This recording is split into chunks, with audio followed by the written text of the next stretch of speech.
सुरक्षित शनिवार कार्यक्रम के अंतर्गत हम लोग भगदड़ आपदा के बारे में जानेंगे, भगदड़ से होने वाले जोखिम के बारे में जानेंगे और उस जोखिम से बचाव के बारे में हम लोग मॉक ड्रिल करेंगे कि कैसे भगदड़ होने पे हम लोग अपने आप को सुरक्षित बचा पाएंगे।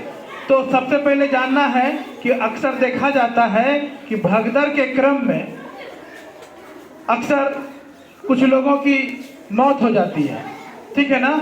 तो होता क्योंकि जानकारी का अभाव होता है, ठीक है ना।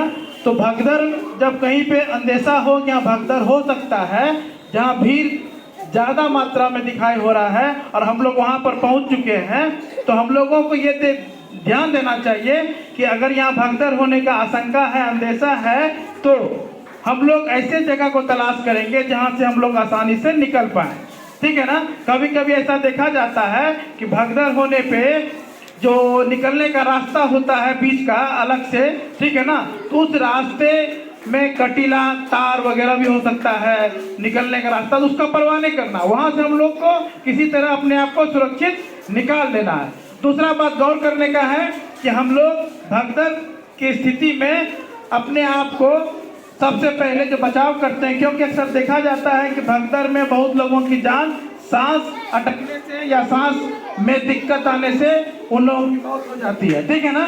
तो उसके लिए हम लोग क्या करते हैं कि हम लोग करते हैं कि अपने छाती है ना, चेस्ट के ऊपर में सामने में दोनों हाथ को रखते हैं, ठीक है। कैसे रखते हैं? यूं।